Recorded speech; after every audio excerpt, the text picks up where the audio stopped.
Efectivamente, la Corte Constitucional reconoce la importancia del debate y de la deliberación parlamentaria, pero ha dicho lo siguiente: en ejercicio de su competencia deliberativa, el legislativo no puede actuar de manera tal que la discusión de las iniciativas opere como un mecanismo para el bloqueo institucional.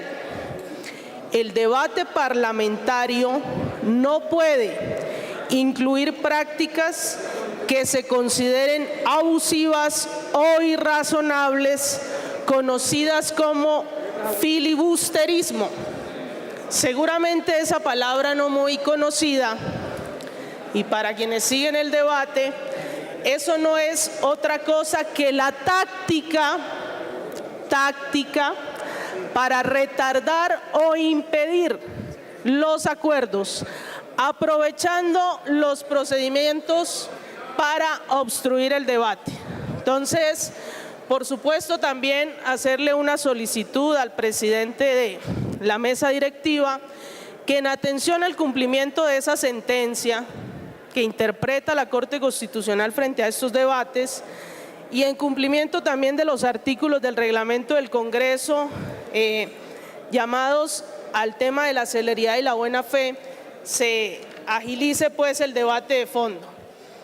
Pero mire, la gente le pregunta a uno, y seguramente a ustedes también, ¿y qué es lo que está pasando con la JEP?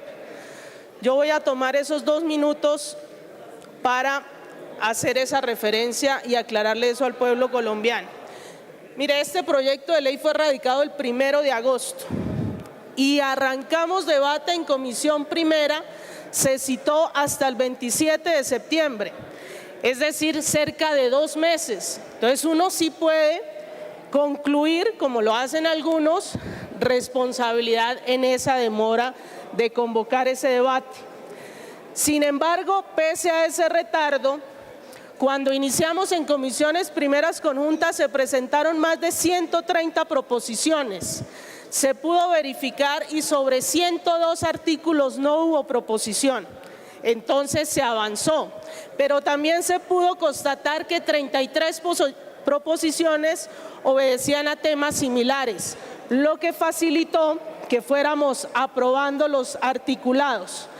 En concreto, duramos 5 sesiones de esa comisión primera para aprobar desde el 2 de octubre los 102 artículos que les comento no fueron objeto de ninguna proposición.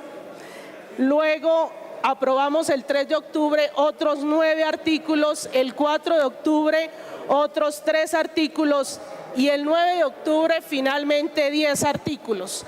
Así las cosas, el informe y el articulado presentado a este segundo debate en la Gaceta 971 nos resalta con claridad que al parecer siguen existiendo preocupaciones en apenas 18 de los artículos de 161 que compone esta ley.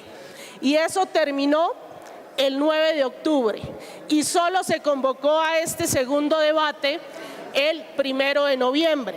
Es decir, estamos hablando también de una demora de cerca de 1 mes. ¿Y qué hemos hecho desde el 1 de noviembre hasta hoy en 6 sesiones? Pues lo que hemos hecho es votar impedimentos. Se aprobaron 12 y se negaron 31. Entonces, esta rendición de cuentas, seguramente ustedes que estuvieron acá como yo, testigos presenciales de ese momento, no lo necesitan. Pero el pueblo colombiano sí necesita saber si sí es cierto que se ha dilatado, en qué se han ido los debates. Entonces, nosotros sugerimos e invitamos, como lo han hecho otros honorables senadores, que en aplicación de la sentencia de la Corte Constitucional, ese cuentico de que alguien aquí radica 159 proposiciones diciendo que se vote negativamente cada uno de los artículos, eso es una estrategia claramente dilatoria y abusiva. Ahí lo que hay que votar es efectivamente que no se está de acuerdo en el proyecto de ley estatutaria en bloque. La segunda invitación a la plenaria del Senado es que una vez atendiendo el mandato de la Corte Constitucional y el cumplimiento del reglamento, se pare de manera definitiva esas actitudes abusivas e irrazonables. Hemos identificado que al parecer se pueden, frente a las demás proposiciones radicadas, más o menos 7 temas de preocupación que comprometen alrededor de 42 proposiciones. Entonces, luego de superado esa práctica que quiere dilatar este debate, pues empecemos a revisar esos temas. Más adelante, ya sobre el debate de fondo, Voces de pasar a otras intervenciones. Muchas gracias. Muy bien, doctora.